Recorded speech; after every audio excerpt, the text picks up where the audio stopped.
तीन बहनों की लालची भाभी। करिश्मा, रेशमा और मनीषा तीन बहनें हैं। उनका एक भाई भी है, मयंक। मयंक अपनी बहनों को बहुत प्यार करता है, लेकिन मयंक की पत्नी सविता इस मामले में मयंक से बिल्कुल ही अलग है।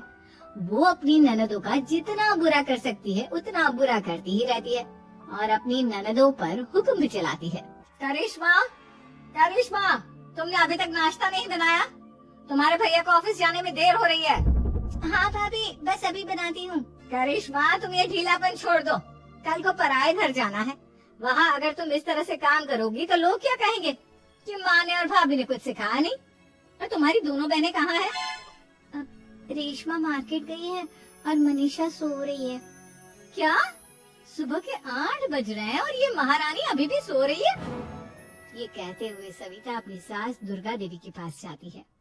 माँ जी, देख रही हो अपनी बेटियों के तौर तरीके? क्या हुआ बहू, सुबह सुबह क्या कर दिया मेरी बेटियों ने? अरे एक तो अभी अभी उठकर किचन में गई है, दूसरी सुबह सुबह बाहर चली गई और तीसरी अभी तक सो रही है। क्या करूं मैं इन तीनों का, मैं तो परेशान हो गई हूँ। जा जाकर उठा उसे और रेशमा से मैं बात करती हूँ। सविता सीधा मनीषा के कमरे में जाती है और उससे कहती है, महारानी जल्दी उठो, सूरज सर पर आ गया है। भाभी थोड़ी देर और सोने दो ना, मैं रात को लेट सोई थी।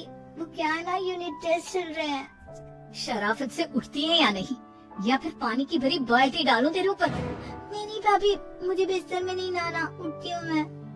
मनीषा जल्दी से उठकर बाथरूम में चली जाती है। सभी आराम से बैठकर नाश्ता कर रहे होते कि तभी रेशमा बाजार से हाथ में सामान लिए आ जाती है। रेशमा को देखते ही सविता उस पर बरस पड़ती है।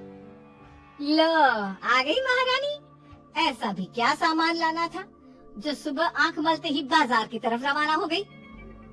भाभी, कल आप ही तो चीख रही थी कि घर का सारा सामान मुझे ही लाना पड़ता है, घर में किसी को भी किसी काम से कोई लेना देना नहीं है। अब मैं बाजार जाकर सामान ले आई तो आपको इस बात से भी तकलीफ हो रही है? देख रही हो माँ जी, अपनी बेटी की जुबान कैंची से भी तेज चलती है। और मयंक, आप तो कुछ कहेंगे नहीं अपनी लाडली बहन को? रेशमा, अपनी भाभी से ऐसे बात नहीं करते। चलो माफी मांगो। भैया, मैं क्यों माफी मांगू? आप भाभी से बोलिए ना कि हम पर कम हुक्म चलाया करे। हम इस घर की बेटियां हैं और आपकी पत्नी की ननद है, नौकरानी नहीं। लो कर लो बात। इनकी भलाई के लिए कुछ भी बोलो तो इन्हें बुरा लग जाता है। इस घर में यही इज्जत है मेरी। देख लो माँ जी, आपकी बेटी किस लहजे में मुझसे बात कर रही है। सविता वहाँ से चली जाती है। मयंक को बहुत गुस्सा आता है, वो भी वहाँ से चला जाता है। फिर करिश्मा रेशमा को समझाती है। रेशमा, तुम्हें भाभी से माफी मांग लेनी चाहिए थी ना। लेकिन दीदी, मैंने कुछ किया ही नहीं, तो मैं माफी क्यों मांगू? हाँ करिश्मा दीदी, रेशमा दीदी जैसे ही घर में आई भाभी ही उन पर चिल्ला रही थी। हाँ, मैं मानती हूँ कि गलती भाभी की थी। मैं तो इसलिए बोल रही हूँ कि भाभी ने माँ को तो पूरी तरह अपने वश में कर लिया है। वो हमारी बात सुनती ही नहीं। मयंक भैया हमारे लिए हमेशा खड़े रहते हैं, इसलिए उनकी बात का मान तो तुम्हें रखना चाहिए था ना। कोई फायदा नहीं दीदी, कुछ दिनों की बात और है, भाभी उन्हें भी हमारे खिलाफ भड़का देंगी। फिर वो भी माँ की तरह हमारी किसी बात का विश्वास नहीं करेंगे। इसी तरह सविता अपनी तीनों ननदों को किसी न किसी बात पर परेशान करती रहती थी। एक दिन मयंक अपनी तीनों बहनों के लिए गिफ्ट लाया। करिश्मा, ये तुम्हारे लिए हार का सेट। रेशमा, तुम्हारे लिए सुंदर सी ड्रेस। और मनीषा, तुम्हें किताबें पसंद है ना, तुम्हारे लिए किताबें लाया हूँ। थैंक यू भैया। थैंक यू भैया। थैंक यू भैया। करिश्मा, तुम्हारा नेकलेस कितना सुंदर है, ये भैया कहाँ से ले आए होंगे? मैंने भैया को 3 दिन पहले फोन पर ये डिजाइन दिखाया था और आज भैया ये ले आए। सविता तो अपनी ननदों के गिफ्ट्स देखकर जल गई और करिश्मा का नेकलेस तो उसे भी बहुत पसंद आया था। अपनी बहनों के लिए कितना अच्छा नेकलेस लेकर आए हैं, मुझे कभी कोई गिफ्ट नहीं दिया। मैं आज ही ये हार चुरा लूंगी। रात में सविता करिश्मा का हार चुरा लेती है और इसी तरह उसे अपनी ननदों की जो भी चीज अच्छी लगती वो उसे मांगती नहीं, बल्कि रात के अंधेरे में चुरा लेती। इसी तरह दिन बीतते गए और सविता ने मयंक के दिल में भी उसकी बहनों के लिए नफरत पैदा कर दी। एक दिन मयंक ने करिश्मा और रेशमा के लिए रिश्ता देखा और ये बात उसने घर में सबको बताई। माँ, करिश्मा और रेशमा के लिए बहुत अच्छा रिश्ता आया है। वो लोग कल इन्हें देखने आ रहे हैं। आप और सविता मिलकर सारी तैयारी कर लेना। ये सुनकर करिश्मा और रेशमा खुश हो जाती हैं, लेकिन सविता सोचती है, अगर इन दोनों बहनों की शादी हो गई तो घर और बाहर का काम कौन करेगा? मनीषा तो एक नंबर की कामचोर है, उससे तो किसी बात की उम्मीद लगाना ही बेकार है। मुझे इस शादी को रोकना होगा। अगले दिन सभी लड़के वालों के स्वागत की तैयारी करने में लगे होते हैं। तभी मयंक अपनी बहनों से आकर कहता है, तैयार हो गई तुम दोनों? देखो दोनों लड़के बहुत अच्छे हैं, मैं कोई कसर नहीं छोड़ना चाहता, इसलिए तुम उनके सामने अच्छे से बिहेव करना और अपनी भाभी से लड़ने मत लग जाना। करिश्मा, तुम वो नेकलेस पहन लो ना जो मैं तुम्हारे लिए लाया था। भैया मैं बहुत देर से वो नेकलेस ढूंढ रही हूँ, लेकिन मुझे मिल ही नहीं रहा। क्या तुमने नेकलेस खो दिया? तुम्हें पता भी है वो कितना महंगा था? तुम कोई काम ढंग से नहीं कर सकती। मयंक गुस्से में वहाँ से चला जाता है। थोड़ी देर बाद लड़के वाले भी आ जाते हैं। वो दोनों बहनों को पसंद कर लेते हैं और रिश्ता पक्का हो जाता है। लेकिन सविता के दिमाग में तो कुछ और ही खिचड़ी पक रही थी। वो पंडित जी के पास करिश्मा की कुंडली लेकर जाती है और उन्हें पैसे देकर करिश्मा की कुंडली बदलवा देती है। जब लड़के वालों के पास करिश्मा की कुंडली जाती है तो वो दुर्गा को फोन करते हैं। बहन जी, हमने करिश्मा की कुंडली अपने पंडित जी को दिखाई थी। आपकी बेटी की कुंडली नहीं बल्कि दोषों का पिटारा है। देखिए, मैं और मेरे पति इन सब बातों में बहुत विश्वास करते हैं, इसलिए हम आपकी बेटी से अपने बेटे की शादी नहीं करा सकते। इस तरह करिश्मा का रिश्ता टूट जाता है और सभी घर वालों को बहुत दुख होता है। अब कविता सोचती है, चलो करिश्मा का तो रिश्ता टूट गया, अब रेशमा का भी रिश्ता तोड़ना है। क्या करूं? अब सविता आवाज बदलकर किसी अननोन नंबर से रेशमा के होने वाले ससुराल में फोन करती है। हेलो, मैं कौन हूँ कौन नहीं ये आपके लिए जानना जरूरी नहीं। बस इतना सुन लो कि रेशमा का 2 साल से किसी के साथ अफेयर चल रहा है। बस रेशमा का रिश्ता तोड़वाने के लिए सविता का इतना कहना काफी था। अब रेशमा का भी रिश्ता टूट गया। मयंक और दुर्गा देवी ने रेशमा को खूब खरी खोटी सुनाई और उससे बार बार उस लड़के के बारे में पूछने लगी। आप दोनों मुझे क्यों परेशान कर रहे हो? अरे कोई लड़का होगा मेरी लाइफ में तो मैं बताऊंगी ना, जब कोई है ही नहीं तो कहाँ से लाऊं मैं कोई लड़का? तो तेरे होने वाले ससुराल वालों को फोन किसने किया था? माँ मैं नहीं जानती किसने फोन किया था, मैं सच कह रही हूँ। मैं तो पहले ही कह रही थी इसकी लगाम खींच कर रखो, लेकिन मेरी सुनता ही कौन है। आप चुप रहिए भाभी, ये सब आपका ही किया धरा है। अब तीनों बहनों को विश्वास हो जाता है कि ये सब उनकी भाभी ही कर रही है। तीनों बहनें अपनी भाभी को सबक सिखाने के लिए एक वकील कर लेती है और घर में हिस्सा मांगा। देखो भैया, माँ बाप की जायदाद में जितना बेटों का हक होता है उतना ही बेटियों का, इसलिए इस घर के 4 हिस्से होंगे और हमें अपना हिस्सा चाहिए। मैंने तुम्हारे लिए क्या क्या नहीं किया और तुम इस घर में हिस्सा मांग रही हो? भैया, आप और माँ हम बहनों की कोई बात नहीं सुनते हो और भाभी हमारी शादी नहीं होने देगी क्योंकि उन्हें लगता है कि आप हमारी शादी में ज्यादा पैसा लगाओगे और उन्हें हम जैसी फ्री की नौकरानी कहाँ मिलेगी। तो हम भाभी के साथ तो रह नहीं सकते, हम बहनों को अपना हिस्सा चाहिए। अरे तुम्हें शर्म आनी चाहिए अपनी भाभी पर ऐसा इल्जाम लगाते हुए। वो तुम्हारे बारे में कितना सोचती है। हाँ माँ, भाभी हमारे बारे में बहुत सोचती है। दिन रात बस यही सोचती रहती है कि किस तरह से अपनी तीनों ननदों को परेशान करूं और कभी मुझे पढ़ने भी नहीं देती।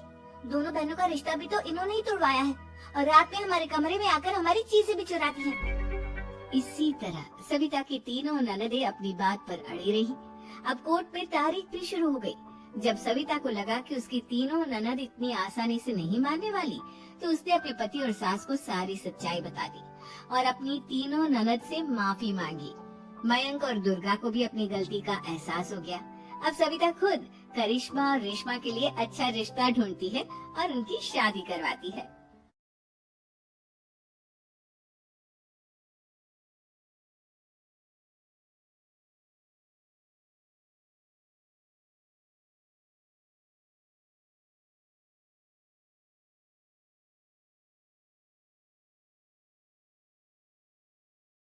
बहू।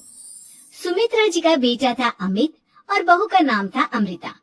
सुमित्रा जी की बहू की बातें सुनकर ऐसा लगता था कि जैसे वो बहुत इंटेलिजेंट है, क्योंकि उससे कभी भी कोई भी सवाल पूछो फट से जवाब दे देती थी।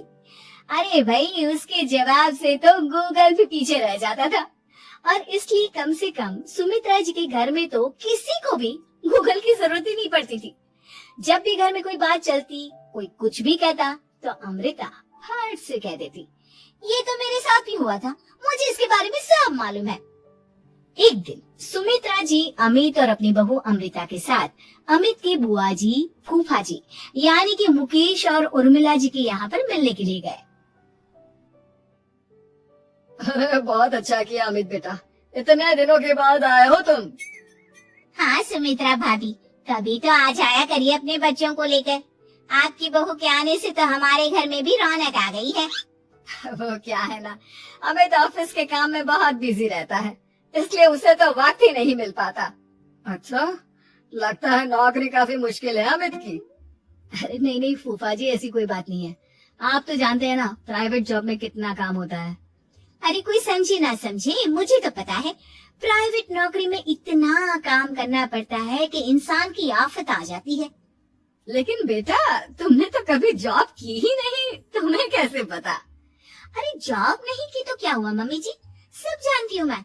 सबसे पहले ऑफिस में जाओ, वहाँ पर अपनी एंट्री डालो, उसके बाद दिन भर सिस्टम पर बैठकर काम करो।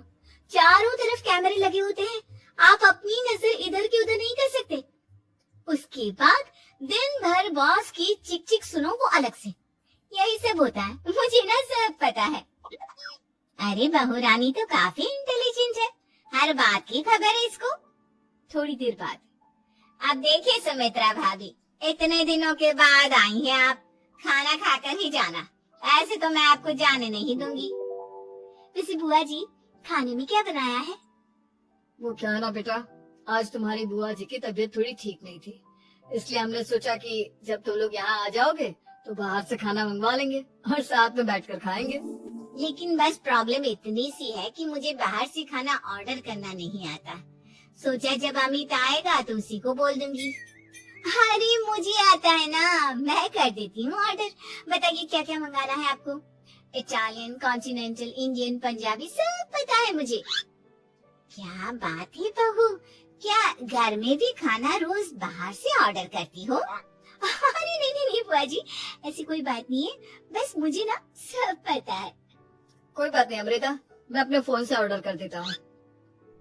अरे क्या बात है, आजकल ऑनलाइन डिलीवरी पर कोई ऑफर नहीं चल रहा है, वरना काफी पैसे बच जाते हैं। कैसी बात करते हैं अमित, मैं कह रही हूँ ना मुझे सब पता है। मुझे एक बहुत अच्छा ऑनलाइन डिलीवरी वाला मालूम है, जहाँ पर 50% ऑफ मिल जाएगा।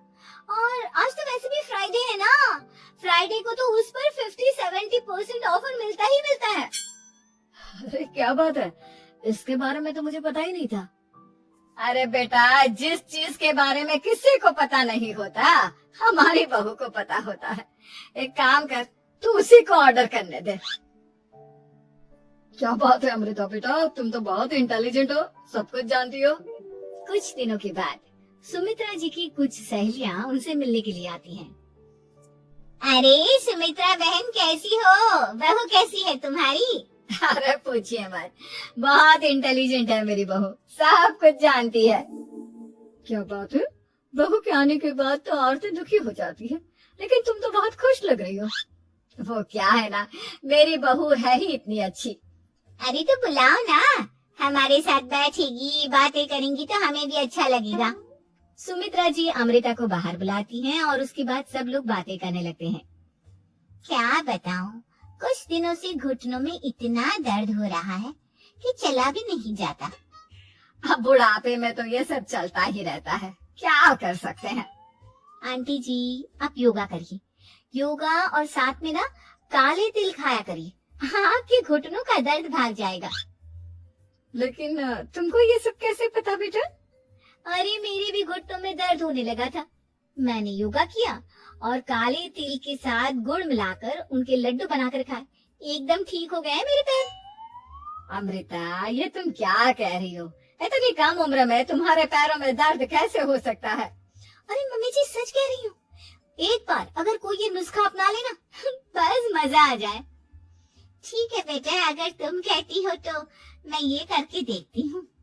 मुझे सब पता है आंटी जी, ये मेरे साथ हो चुका है, इसीलिए तो बता रही हूँ मैं आपको, ऐसे नहीं बताती किसी को। कुछ दिनों के बाद अमित अमृता को अपने दोस्तों के साथ घूमने के लिए ले जाता है।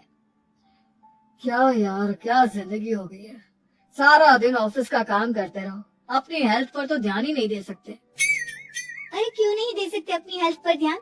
सब दे सकते हैं। इंसान चाहे तो कुछ भी कर सकता है। क्या बात है भाभी, आप इतनी श्योरिटी के साथ कैसे कह सकती हैं? अरे आजकल ना एक से एक एप्लीकेशन है मार्केट में, और जानते हैं उसपे कुछ एक्सरसाइज तो ऐसी बताते हैं जिन्हें आप अपने ऑफिस में बैठे बैठे, मेरा मतलब लैपटॉप पर काम करते करते भी कर सकते हैं। अमृता, ऐसी एक्सरसाइज के बारे में तो मुझे भी नहीं पता था, तुम्हें कैसे मालूम? अरे मुझे सब पता है, हर चीज की खबर रखती हूँ मैं, जानते हैं ना आप। लेकिन ऐसी कौन सी एप्लीकेशन है और ऐसी कौन सी एक्सरसाइज है भाभी? एक मिनट, मैं आपको अपने मोबाइल में दिखाती हूँ। अरे वाकई में भाभी तो सही कह रही हैं। देखो यार, इसमें कितनी अच्छी एक्सरसाइज दिखाई गई है। अपनी चेयर पर बैठे बैठे एक्सरसाइज भी कर लो, काम भी और हेल्थ भी। वाह भाभी वाह, मजा आ गया। लेकिन अमृता, तुम्हें इस बारे में कैसे पता? अब मेरे साथ जो चीज हो चुकी है उसके बारे में तो मुझे पता होगा ही ना अमित। मतलब तुम कब ऑफिस में काम करने गई जो तुमने ऑफिस करते करते एक्सरसाइज की? मैं जो किचन में काम करती हूँ अमित, घर के काम, वो किसी ऑफिस के काम से काम है क्या? बस मैं भी वो सब करते करते इनमें से कुछ एक्सरसाइज ट्राई कर लेती हूँ, इसलिए मुझे सब पता है। सही है यार, तुम तो बहुत इंटेलिजेंट हो।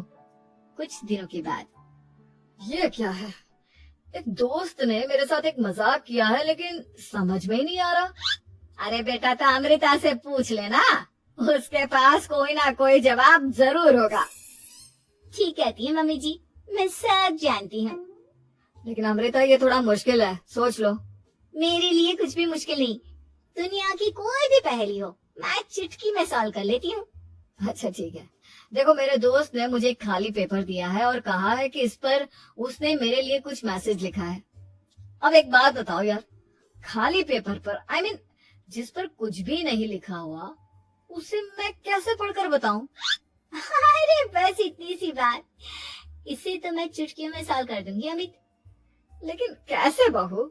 इस पेपर पर तो वाकई में कुछ नहीं लिखा हुआ, एकदम खाली पेपर है, कैसे, क्या पढ़ोगी तुम? अमित, एक छोटा सा काम करो, जल्दी से एक मोमबत्ती लेकर आओ। अरे बहू, पेपर में आग लगाने का इरादा है क्या? नहीं मम्मी जी, इस पेपर पर अमित के दोस्त का लिखा हुआ मैसेज पढ़ने का इरादा है। अमित कैंडल लेकर आता है। अब ना बस इस पेपर को धीरे धीरे कैंडल के ऊपर घुमाते रहो, देखना 2 ही मिनट में मैसेज आपकी आंखों के सामने होगा। अच्छा ठीक है, मैं ऐसा करके देखता हूँ। 2 मिनट के बाद, अरे वाकई में इस पर तो अक्षर बनने लगे, लेकिन ये हुआ कैसे? और अमृता, तुम्हें कैसे पता? बहुत सिंपल है मम्मी जी, अमित के दोस्त ने नींबू के रस से मैसेज लिखकर उसे सुखा दिया। अब अगर मैसेज पढ़ना हो ना, तो पेपर को आग के सामने ले जाओ और लेटर्स अपने आप उभर कर आ जाते हैं। वाह बहू, लेकिन तुम ये सब कैसे जानती हो? अरे मम्मी जी, जब मैं छोटी थी ना, तो अपनी सहेलियों के साथ ऐसे ही गेम खेला करती थी।